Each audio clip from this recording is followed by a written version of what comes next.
From ancient fire-spewing weapons to a bell that's been ringing since 1840, these are strange ancient tools that baffle archaeologists.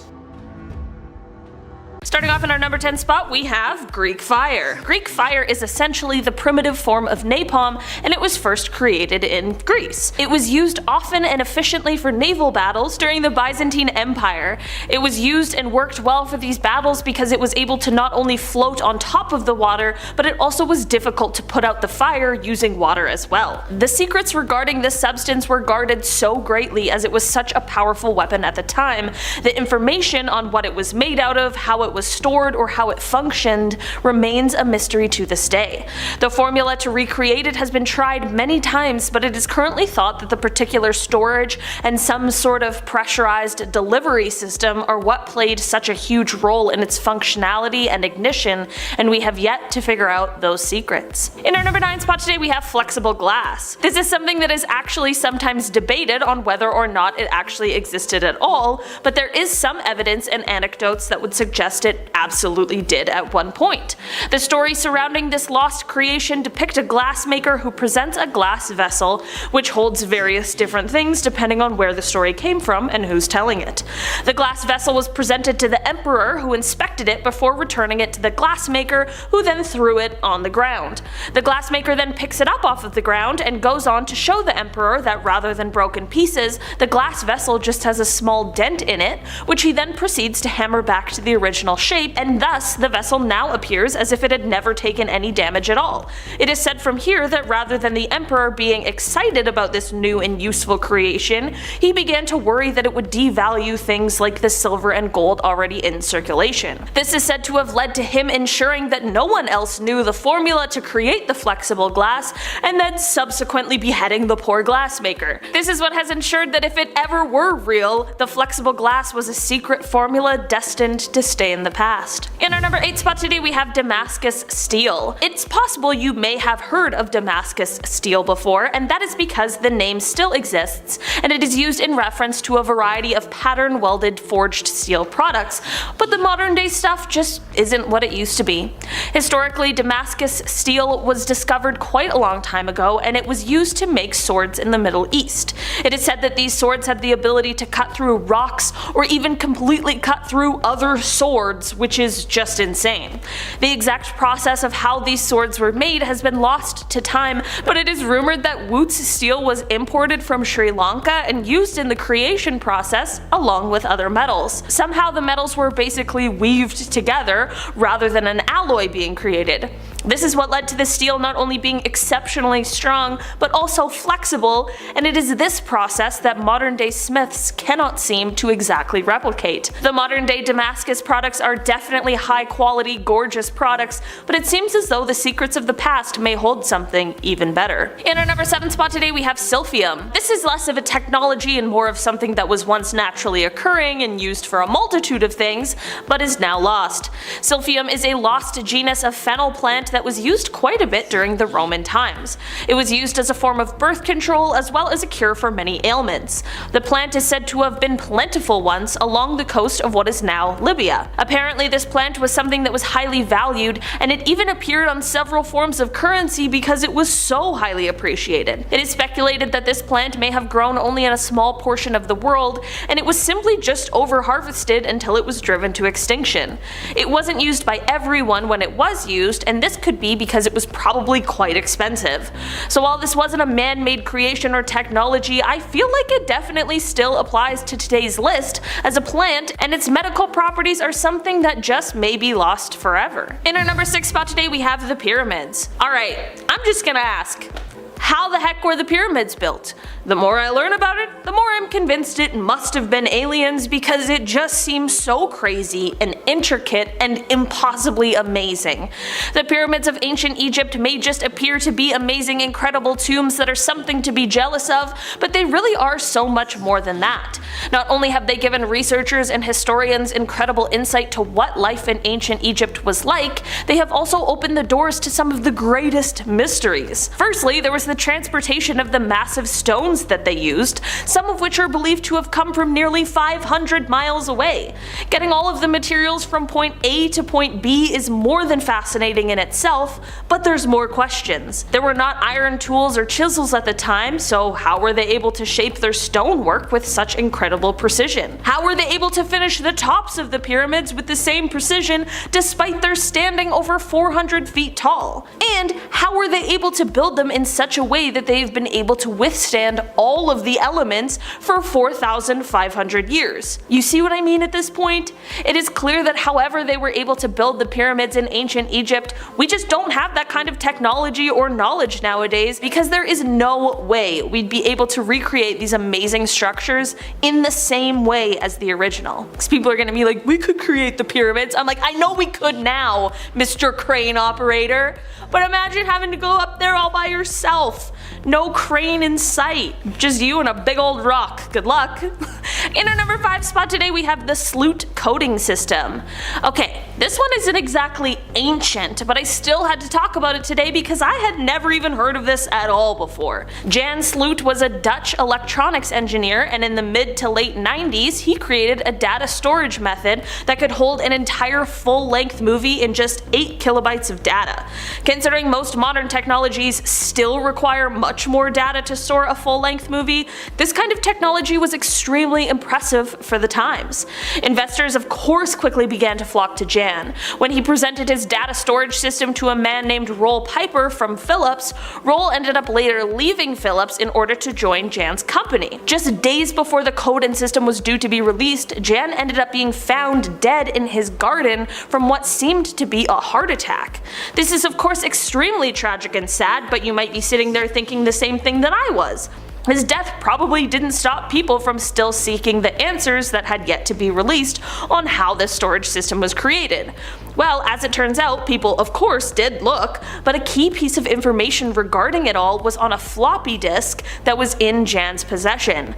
Since his death, no one has ever been able to find this floppy disk that is said to hold these secrets. In our number 4 spot today we have the Antikythera mechanism. The Antikythera mechanism is an extremely mysterious discovery that has stumped researchers ever since it was found. This artifact was found 150 feet below the surface of the Aegean Sea in a shipwreck and is the oldest kind of computer ever recorded, as it was dated back to the 7th century BCE. The author David Childress likened the finding to if they had found a jet plane in King Tut's tomb. That's how bizarre this discovery really was.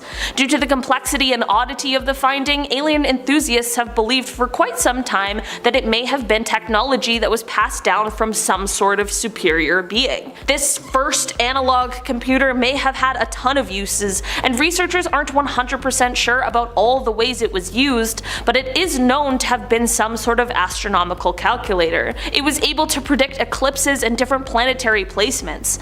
The mechanism was able to calculate the position and running time of each planet. How would they have been able to create this without the use of sophisticated astronomical tools? We have been able to recreate the mechanism to see how it functions, but no one is able to tell how it could have possibly been created. In our number 3 spot today we have Mithridate. Mithridate was named after King Mithridate VI, who was the king of Pontus. It is said that he was so terribly afraid of being poisoned that he, over the course of 7 years, adapted his body to different poisons. It is also said that after mixing 45 ingredients together, he was able to create Mithridate, which is said to have been a universal antidote to all poisons.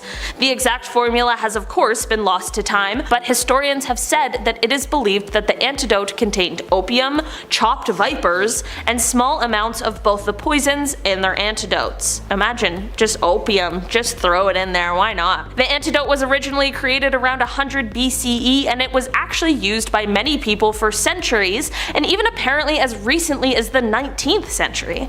It is unclear how the recipe entirely disappeared, but despite some of the best efforts, no one has been able to recreate it since the last known use. In our number 2 spot today we have Stradivari violins. If you're a string instrument enthusiast, then you definitely have heard of the Stradivari family and the instruments created by them. These instruments were created by 1650 and 1750 and were highly sought after in their day, and even more so now. Apparently these instruments featured an unparalleled sound quality that has been found to be impossible to recreate. The instruments that have survived through to modern day are now worth hundreds of thousands of dollars, so it is abundantly clear that these instruments are incredibly valuable. Here's the catch though. Experts can't agree or figure out what exactly it is that makes them sound so wonderful. Some have speculated that the magnificent sound comes from a fungus that grew in the region, and some think that it is the density of the wood, but regardless, no one really knows for sure. At the end of the day, the secrets of the family art were laid to rest with the Stradivari family. In our number 1 spot today we have Roman cement. Concrete is the most commonly used building material in the world, but our current cement, water, sand, rocks mixture is nothing compared to the original stuff. While our modern concrete was created in the 1700s, there was obviously stuff that was being used before.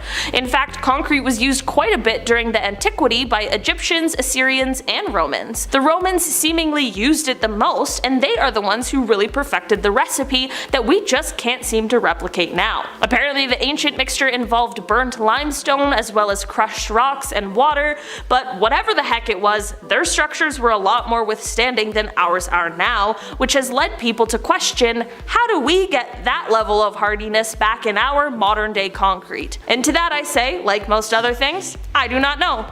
Perhaps this is just another mystery lost to time. Starting off this list, in our number 10 spot we have a death ray.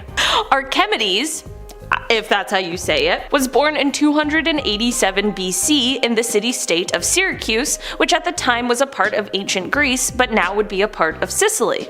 When the Roman army set sail to lay siege on Syracuse, he began trying to find ways to deal with protecting his home and ways to bring death to those in the Roman army. He used his knowledge of physics to build a weapon that would help fend off those sailing into the city. While he managed to make quite a few effective and honestly very cool gadgets in order to fight these men off, the one we are here to talk about today is the death ray. While this sounds like some sort of crazy laser beam, it is surprisingly much simpler despite us not being able to recreate it today. The death ray was a series of mirrors that reflected concentrated sunlight onto the Roman ships. If you've ever used a magnifying glass in sunlight, you know where this is going. Those concentrated rays of sunlight were enough to set the ships ablaze, and it is said that ship after ship of the Roman fleet all caught fire, only to then sink into the Mediterranean. Many attempts to recreate the death ray have of course happened, and some have been moderately successful, but not in the way that this historical story suggests. Maybe he just had that magic touch. In our number 9 spot today we have Ulfberht. This mysterious sword has been confusing ever since it was discovered by archaeologists.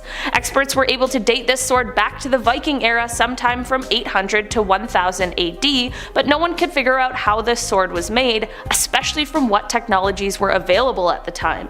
It seemed as though this sword was made using techniques that didn't exist until 800 years later when the Industrial Revolution happened, so how could it have been made all this time before? It is said that everything about the sword, from the composition of the metal to the extreme heat needed to forge the blade, it just couldn't have been done at the time, but clearly it was. So how? A blacksmith who tried to recreate the sword using only methods that would have been used then explained that he was unable to make it without resorting to more modern technology. In our number 8 spot today we have Nepenthe. If you're a person who's ever had to be subjected to the process that is antidepressant medication, this one might frustrate you just a little bit. The ancient Greeks and Romans discovered a lot of things, some of which we use now and some that seem to have been lost but could have potentially proved to be exceptionally useful to us, and that is exactly what this one is. Ancient Greeks were known to treat the bereaved with this medicine that seems to have been some sort of a primitive antidepressant. It is said that it was known for its ability to chase sorrow away and also to cause forgetfulness. There are many references to this medicinal plant, but at this point we are completely unsure of which modern plant aligns with these ancient descriptions. or if it even exists at all anymore. In our number 7 spot today we have the telharmonium. The telharmonium is regarded as one of the world's first electronic instruments. This instrument was kind of like an organ, but it used wheels to create different synthetic tones. From here, the tones would be transmitted over telephone wires with the intention of getting the music broadcast so that people could listen in. Considering the fact that this instrument was created in 1897, that's a pretty cool invention for the time, so the fact that it once existed is super cool. Unfortunately, however, the idea was taking too much energy from the grid, which led to it being totally scrapped. Instead of finding out another way to use this instrument or just waiting for technology to advance to a point where this would be able to be used, they just destroyed it. Now, in 2021, not only does the telharmonium not exist, but there aren't even any recordings of it, so it seems as though this might be one thing that's lost forever. In our number 6 spot today we have the Library of Alexandria. This isn't necessarily technology as we now think of the word, but this certainly was one of the greatest losses we've seen. This library is said to have held a collection of over 1 million scrolls, which are said to have been all of the written works in the world at the time. The library was founded in 300 BC, and it was where the scholars of the time would come to study. It is said that when a person visited the library, they needed to give over any books that they had so that they could be copied and added to the collection of the library. It isn't exactly clear what it was that destroyed it, but rumors range from Julius Caesar accidentally setting it on fire to an invasion that set it ablaze. At the end of the day, the building burned and everything in it was destroyed. What was in that building was absolutely priceless, and we can only guess at what secrets it held. Unfortunately, many of what was in that library wasn't written anywhere else, so it's destined to stay a mystery. In our number 5 spot today we have Cloudbuster. In the 1950s, a man named William Reich created a pseudoscientific thing that was called a cloudbuster. It is said that this device could manipulate a certain energy that would affect the atmosphere, which would then change the patterns of the weather. The energy that the device is said to manipulate is called Orgon energy. It is said that they actually used this device on a farm in the 1950s, and it actually worked when it ended up calling down rain. Apparently people have tried to make modern cloudbusters, but to severe consequences for both the person who made it as well as the area surrounding their invention. Many people are wondering now if this cloudbuster ever actually worked, and if it did, how? Because we just can't seem to make anything like it. If you had a working cloudbuster, what would you do with it? Do you make a snowstorm? A perfectly rainy day? I don't know. Let me know down below in the comments what you would do. In our number 4 spot today we have Starlight. Starlight was created in the 1970s and 80s by a British hairstylist and amateur chemist, Maurice Ward. What Starlight was a heat-resistant plastic that was basically indestructible. This plastic could withstand temperatures of 10,000 degrees Celsius, and it could withstand a force 75 times that of Hiroshima. Of course, when people heard about this invention, it became the talk of the town.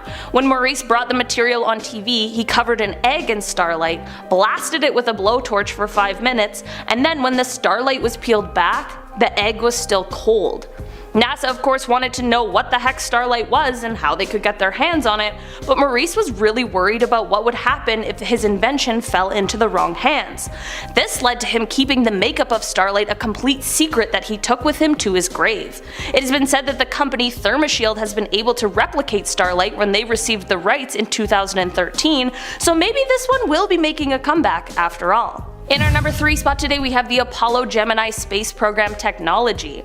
This isn't necessarily technology that has been entirely lost, but it has been the source of many confused scientists. The race to get to space was a fast, cutthroat one, with everyone trying to be the first. With everyone running around trying to create all of these new technologies before anyone else, and with private contractors being brought on for certain things in order to help, all of the schematics and original components are so disorganized and scattered that now NASA staff are trying to reverse engineer the entire thing to see how it all worked together in tandem. Not to mention how those private contractors of course took all of their records with them, leaving no records behind for anyone to be able to get a full view of how this was all able to take place. I guess no matter the rush, it's equally as important to keep the documentation. You would think that NASA would have had someone just to keep documents, right? I feel like there's gotta be someone out there who's got that job now. In our number 2 spot today we have the Wardenclyffe Tower. This tower was also known as the Tesla Tower, so I'm sure you can guess who built it. This tower was an early experimental wireless transmission station that was designed by Nikola Tesla. It was located in Long Island in 1901 and 1902. So here's the thing. The industrialist J.P. Morgan was the one who asked Tesla to create this wireless tower that could send messages across the world. Okay, sweet. That's super useful to us, so that would be great, right? Well, what Tesla built was even better. It was a device that would transmit free electricity across the world. What? Free electricity? That's amazing! Well, when Mr. Morgan found out, he shut the project down, had the tower destroyed, and ruined it for everyone. Imagine we all had free energy right now. I'm not gonna lie, I'm a little irritated now that I know this. Tesla's ability to wirelessly power light bulbs and other devices short distances is something that we still cannot replicate or implement in an economic way today. In our number 1 spot today we have the Tesla oscillator. Have you ever wanted to live through an earthquake on purpose? No? Me neither. And good thing we don't, because this little old gadget doesn't exist anymore. Apparently Nikola Tesla did though, when he built the Tesla oscillator, also known as the earthquake machine. This oscillator resonated at such a frequency it shook the buildings around him. While this wasn't the intended use, this is what ended up happening. It is said that he couldn't get it to shut down, so then he had to take a sledgehammer to it to destroy it and stop the shaking. Since this destruction and accidental earthquake, no one has ever been able to replicate the same sort of thing, and that's probably a good thing, to be perfectly honest.